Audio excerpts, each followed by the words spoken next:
sa project ID. Tanong ko lang po, magkano po yung income sa isang araw? 300, 400. Ano po yung total po ng tricycle?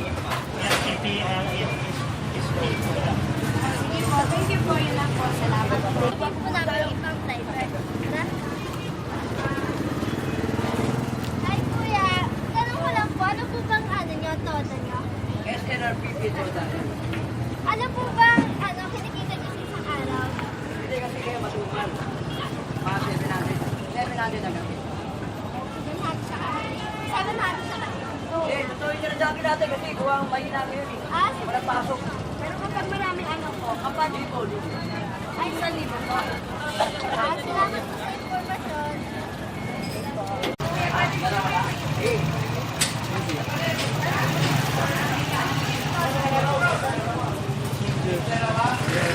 okay ka mo dali.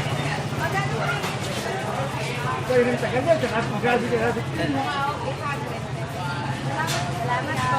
Thank you po. Hindi naman. Ano po yung total nyo? Expensive total. Magkano po yung kinikita nyo sa isang araw? Sa biyahe, maganda. Makakabili ng sapat na pagkain. Pag mahina, medyo tambay-tambay. Magkano? 300 minsan. 100. Pag maganda, 700. Thank you po. Okay. Thank you po sa time. Kuya, pwede kami interview? Pwede. Ano po yung total ng price? Ang ako ay MMM flat. Ano po,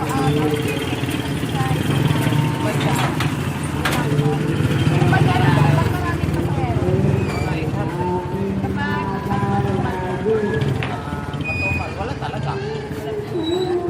Pag maraming pasero, traffic. thank you po. An average income of a tricycle driver per day is more than 500 pesos, with a standard deviation of 150. A sample of 5 tricycle drivers were interviewed to know their average salary, which is 560 per day.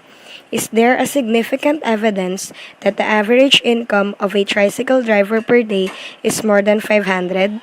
Use 0.5 level of significance. Before arriving at the meaningful conclusions based on the given data, we will show you how to get the sample mean of the problem given above. To get the sample mean, we added the average daily income of the tricycle drivers that we interviewed. Sample mean equals to 400 plus 700 plus 500 plus 700 plus 500 is equals to 2,800 divided by 5 is equals to 560. Therefore, 560 pesos is the average income per day of the 5 tricycle drivers being interviewed. Step 1. Determine the null and alternative hypothesis. Null. There is no significant evidence that the average income of a tricycle driver per day is more than 500 pesos. Mu is equal to 500. Alternative. There is a significant evidence that the average income of a tricycle driver per day is more than 500 pesos. Mu is greater than 500 pesos. Step 2. Determine that the statistical technique and the level of the significance. Since the population standard deviation is known, we use C-test for means with alpha level 0.05. Since the level of significance is 0.05, the confidence level is 95%. Therefore, we should find the nearest amount to the confidence level in the areas under the normal curve. Step 3. Establish the critical region or decision rule. Reject null hypothesis if Z is greater than 1.64. Otherwise, fail to reject null hypothesis. Step 4. Compute for the test statistics. Z is equals to sample mean minus mu over standard deviation divided by the square root of n. Z is equals to 560 minus 500 divided by 150 divided by the square root of 5. 60 divided by 67.08203933 equals to